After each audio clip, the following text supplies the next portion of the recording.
Hello दोस्तों, आज अपन लोग कक्षा 10वीं का अर्थशास्त्र का अध्याय अध्याय है अध्याय 2 भारतीय अर्थव्यवस्था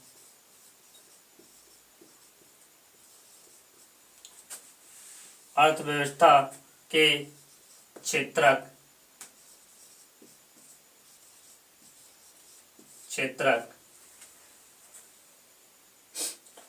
भारतीय अर्थव्यवस्था के क्षेत्रक के बारे में अध्ययन करेंगे और उनके प्रश्न उत्तर को लिखेंगे और उनको समझेंगे।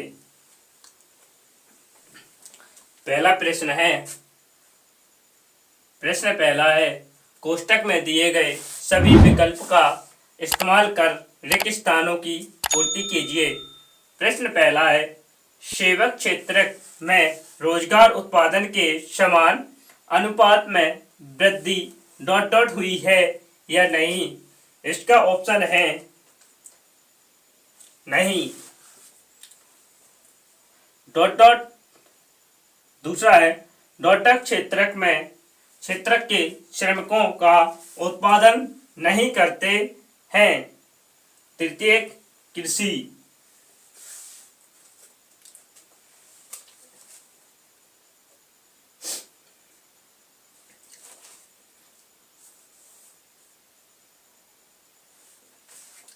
क्षेत्रक के श्रमिक अधिकांश श्रमिकों को रोजगार सुरक्षा प्राप्ति होती है। संगठित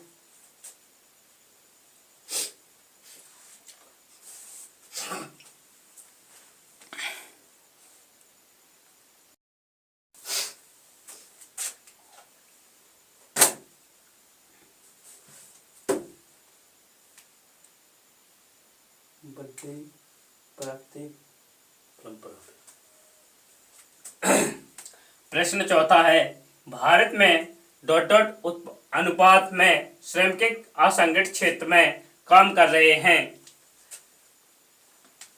बड़े। प्रश्न पांचवा है, कपास एक उत्पादक है और कपड़ा एक उत्पाद है। प्राकृतिक। छठवां है, प्राथमिकता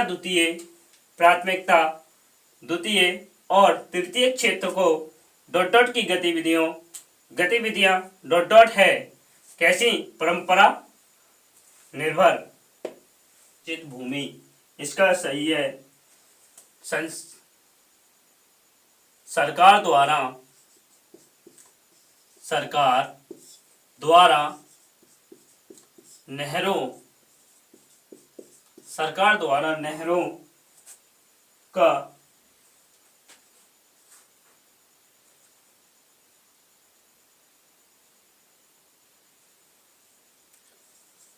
नहरों का निर्माण।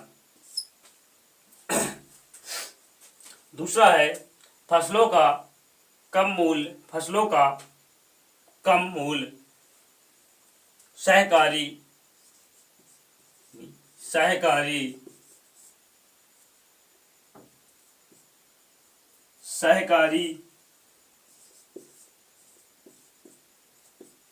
सहकारी विपणन समितियां।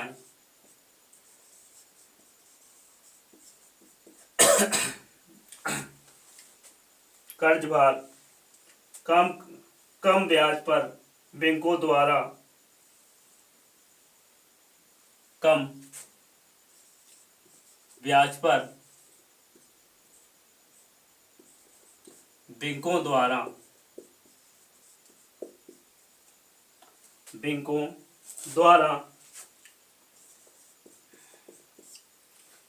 द्वारा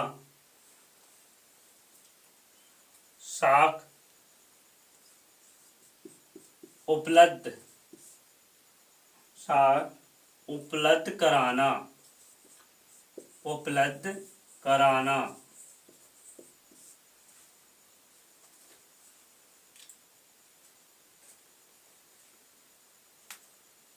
कृषि आधारित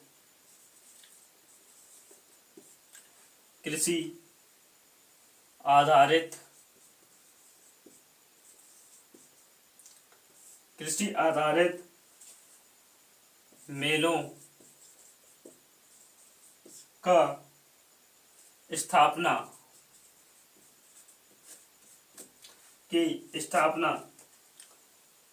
कटाई के तुरंत बाद स्थानीय व्यापारियों अनाज बेचने की व्यवस्था, सरकार द्वारा खाद्यान्नों की वसूली,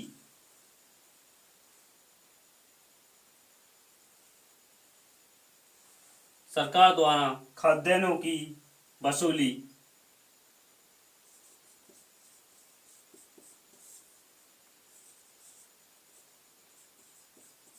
की वसूली है विषय की पहचान करें और बताइए क्यों। पहला का है पाटन निर्देशक धोबी दर्जी कुम्हार। दूसरा है शिक्षक डॉक्टर सब्जी विक्रेता वकील। तीसरा है डाकिया मौची सैनिक पुलिस कांस्टेबल। चौथा है MTNL भारतीय एयर इंडिया। पांचवा है जेट एयरवेज ऑफ रेडियो। इसका पहला है पाटन निर्देशन की नियुक्ति सरकार द्वारा की जाती है, जबकि धोबी और दर्जी कुम्हार निजी क्षेत्र से संबंधित है। तीसरा है शिक्षक डॉक्टर सब्जी विक्रेता वकील।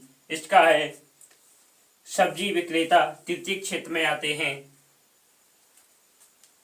है गा मोर्ची निजी क्षेत्र में आते हैं बाकी सरकारी उपक्रम हैं।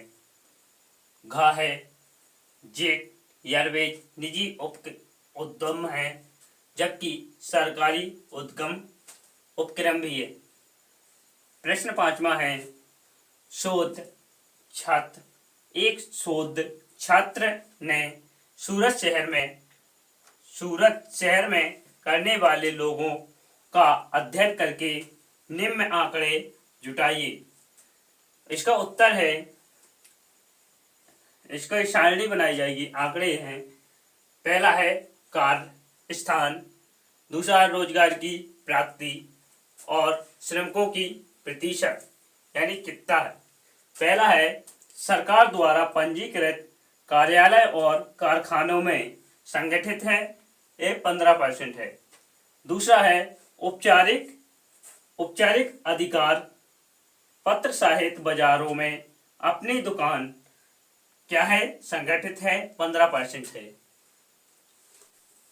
सड़क पर काम करते लोग, निर्माण श्रमिकों, घरेलू श्रमिक, असंगठित 20%, छोटे कार्यालयों में कार्य करते लोग जो प्रायः सरकार द्वारा पंजीकृत नहीं है, असंगठित।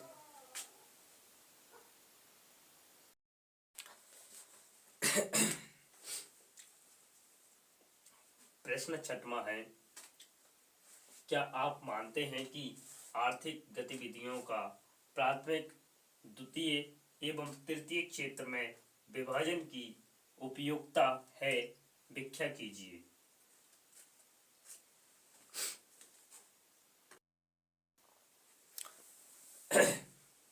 उत्तर है प्राथमिक, द्वितीय एवं तृतीय क्षेत्र में आर्थिक गतिविधियों का विभाजन यह पता लगाने से मदद करता है कि आर्थिक गतिविधि का कौन सा क्षेत्र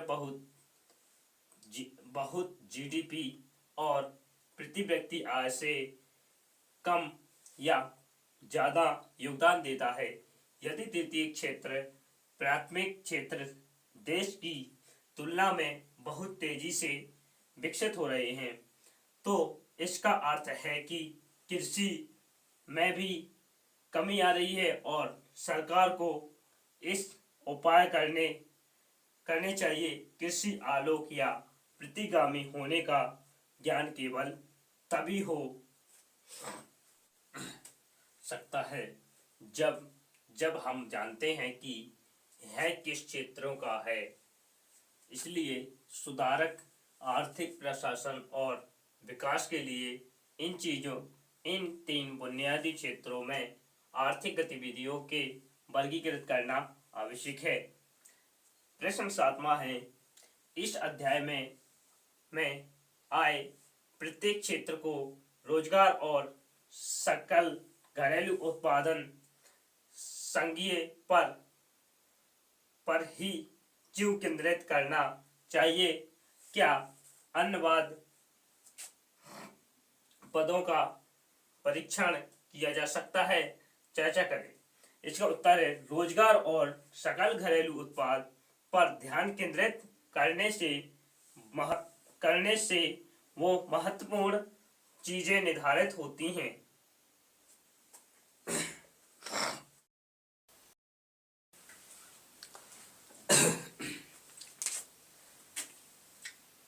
प्रतिबद्धता इस अध्याय में हमारे सामने आने वाले प्रत्येक क्षेत्र के लिए किसी को रोजगार और किसी को सकल घरेलू उत्पादन का ध्यान रखना चाहिए, क्योंकि यह देश की अर्थव्यवस्था को निर्धारित करते हैं। इसलिए तीन क्षेत्रों में प्रत्येक में रोजगार दर और स्थिति के साथ साथ जीडीपी में इसके योगदान से हमें यह समझने में मदद मिलती है कि यह क्षेत्र किस तरह के कार्य कर रहे हैं और इसमें वृद्धि लाने के लिए क्या किया जाना चाहिए।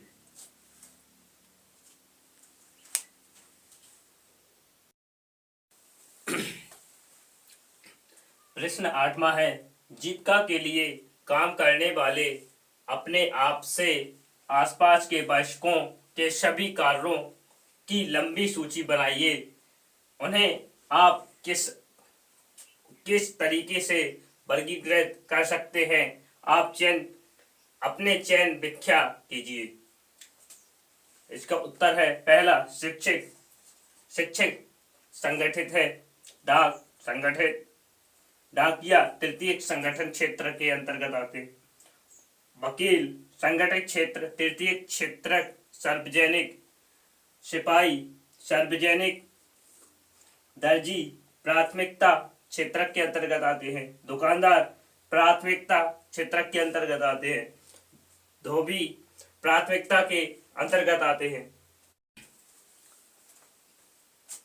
प्रश्न 9वां है, तृतीय क्षेत्र बाकी क्षेत्र से कैसे भिन्न है? सदा उदाहरण दीजिए।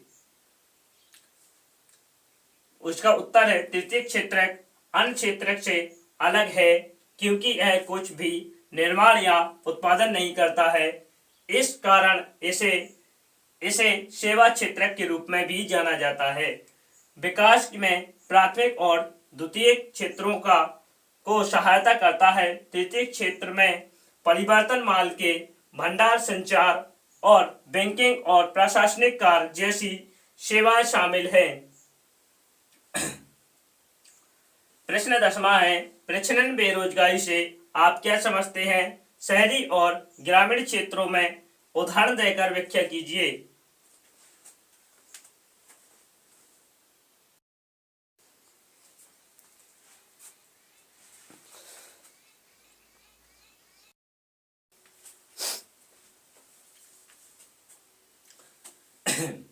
उत्तर है, प्रच्छन्न बेरोजगारी एक रूप जहां एक काम होता है लेकिन काम विभाजित होता है।